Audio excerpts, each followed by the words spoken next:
السلام علیکم ورحمۃ اللہ وبرکاتہ۔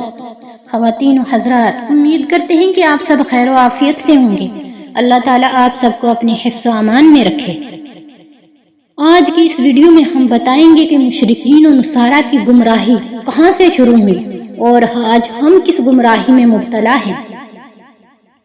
شیطان نے انسانیت کو گمراہ کرنے کے لیے طرح طرح کے حربے استعمال کیے۔ کہیں لوگوں کو نیکیوں سے روکنے کے لیے وسوسے ڈالے تو کہیں لوگوں کو برائیوں میں مبتلا کیا، کہیں لوگوں کو دنیا کی رنگ رلیوں میں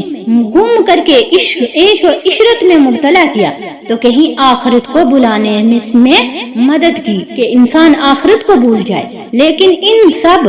واروں سے زیادہ کاریگر وار جو شیطان کا تھا، وہ لوگوں کو شرک و کفر میں مبتلا کرنا تھا، جو بالآخر ایسی منزل ہوتی ہے جس کے بعد شیطان کو لوگوں کو نیکیوں سے روکنے کی یا برائیوں میں مبتلا کرنے پر محنت کی ضرورت نہیں ہوتی، بلکہ ایسے لوگوں کے تمام اچھے اعمال شرک کے اندھیروں میں گم ہو جاتے ہیں۔ لیکن شیطان کے لیے لوگوں کو ایسی منزل تک پہنچانا اتنا آسان نہیں ہوتا، یعنی شیطان لوگوں کے دلوں میں نیکیوں سے روکنے پر وسوسہ تو ڈال سکتا ہے، یا برائیوں میں موجود نفسانی لذتوں کی وجہ سے برائیوں کی طرف رہبری کرنا تو آسان ہے شیطان کے لیے، لیکن ایمان والوں کے دلوں میں اللہ تعالیٰ کے سوا کسی غیر کو معبود سمجھنے کا عقیدہ بنانا اتنا آسان نہیں، اور نہ ہی یہ عمل وسوسے سے پیدا کیا جا سکتا ہے، بلکہ اس کام کے لیے شیطان کو برسوں محنت کرنی پڑتی ہے۔ تب جا کر شیطان کو صرف اتنی کامیابی ملتی ہے کہ وہ لوگوں کی جو ایمان کی بنیادوں میں دراڑیں ڈالنے میں کامیاب ہوتا ہے۔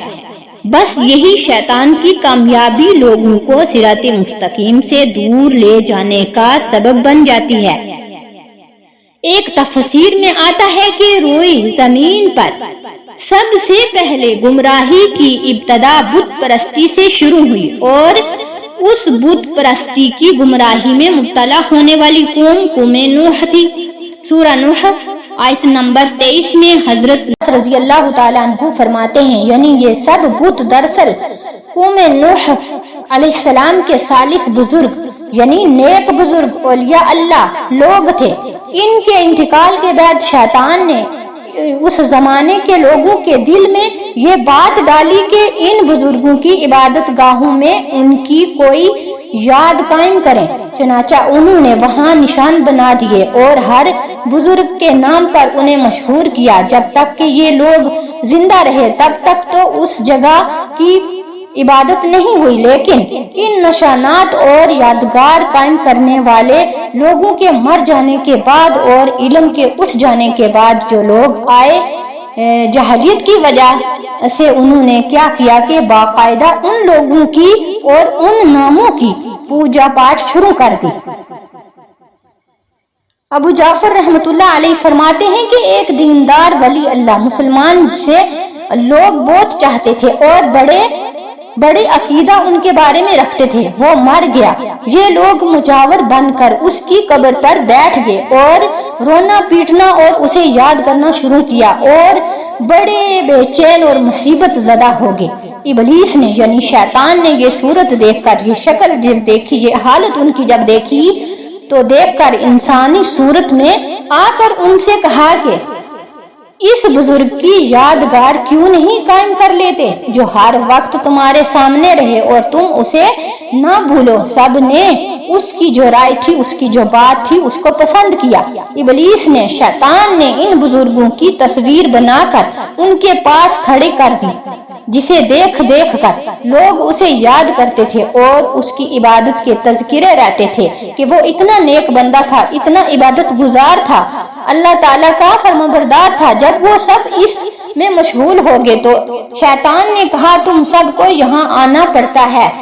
اس لیے یہ بہتر ہوگا کہ میں اس کی بہت سی تصویر بنا دوں، تم انہیں اپنے گھروں میں رکھ لو۔ وہ اس پر بھی راضی ہوئے اور یہ بھی ہو گیا۔ اب تک کہ یہ بت اور یہ تصویر صرف یاد کے ہی تھے، مگر ان کی دوسری جو پشت تھی، آنے والی جو نسل تھی، جب وہ آنے والی دوسری نسل جو آئی تو اس میں جا کر براہ راست اس نسل نے کیا کیا، راست ان کی عبادت ہونے لگی۔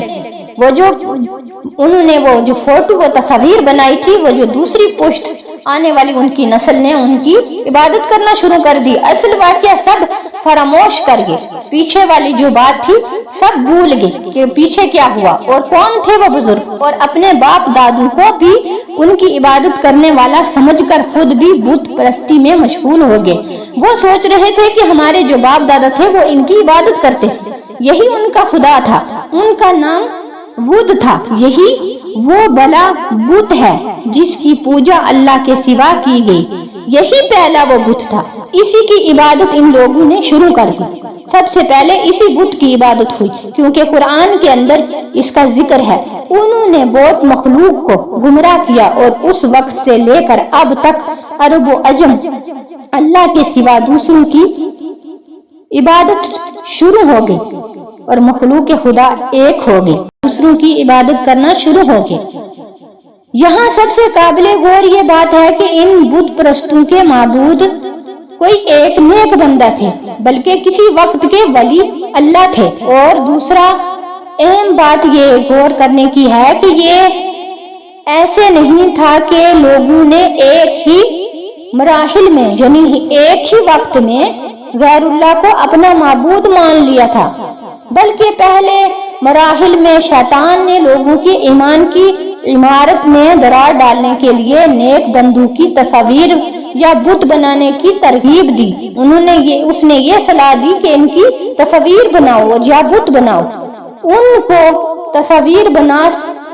بنانا سکھا دیا تاکہ لوگ جو ان نیک بندوں سے عقیدہ رکھتے تھے وہ ان کو اپنے نظروں کے سامنے رکھ سکیں۔ اس کا یہ نقصان ہوا کہ نیک بندوں سے عقیدہ جو رکھتے تھے، شیطان کو اس بات کا موقع مل گیا کہ یہ جو نیک بندوں سے عقیدت رکھتے ہیں ان کو میں اس طرح سے گمراہ کر سکتا ہوں۔ اس کے بعد دوسرے مراحل میں بھی آنے والی نسلوں نے ان تصویروں یا بتوں کو اپنے معبود نہ سمجھا، یا نا جو دوسرے تھے پہلو نے تصویر بنا لی، ان کو شیطان نے مشورہ دیا اور انہوں نے تصویر بنائی، بت بھی ان کے بنا لیے، لیکن اس کی عبادت نہیں کی۔ دوسری جو پیڑھی آنے والی تھی اس نے بھی ان کو معبود نہیں سمجھا، بلکہ انہوں نے ان تصویروں یا بتوں سے اپنے باپ دادا کی عقیدت کو دیکھتے ہوئے اور ہی رنگ دینا شروع کر دیا۔ انہوں نے کوئی اور رنگ دیا، اور وہ ان نیک بندوں کے متعلق گمان کرنے لگے، یہ سنتے بھی ہیں، دیکھتے بھی ہیں، لوگوں کی سفارش کرتے ہیں، اور ان لوگوں کے کاموں کا نظم و نسق کرتے ہیں اور ان لوگوں کی مدد کرتے ہیں۔ لہذا ان بزرگوں کی توجہ حاصل کرنے کے لیے انہوں نے ان بتوں کو قبلہ نما بنا لیا۔ چنانچہ شاہ ولی اللہ محدث دہلوی رحمت اللہ علیہ لکھتے ہیں، یعنی مشرکین کہتے ہیں کہ یہ لوگ نیک بندے سنتے ہیں اور دیکھتے ہیں اور لوگوں کی سفارش کرتے ہیں اور ان کے کاموں کا نظم و نسق کرتے ہیں اور ان کی مدد کرتے ہیں، پس انہوں نے ان بزرگوں کے ناموں پر پتھر تراشے تاکہ وہ ان اصنام کو، یعنی ان بتوں کو قبلہ بنائیں، جبکہ وہ ان بزرگوں کی طرف متوجہ ہوں۔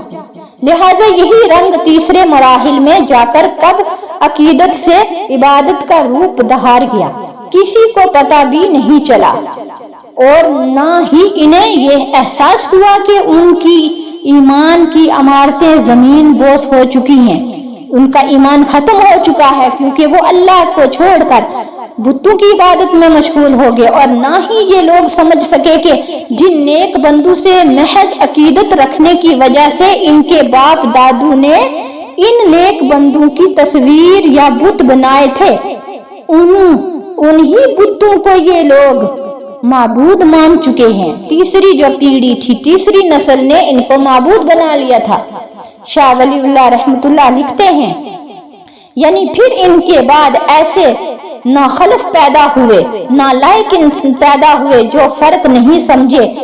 سمجھ سکے کہ مورتیوں اور ان لوگوں کے درمیان جن کی شکل پر یہ مورتیاں ہیں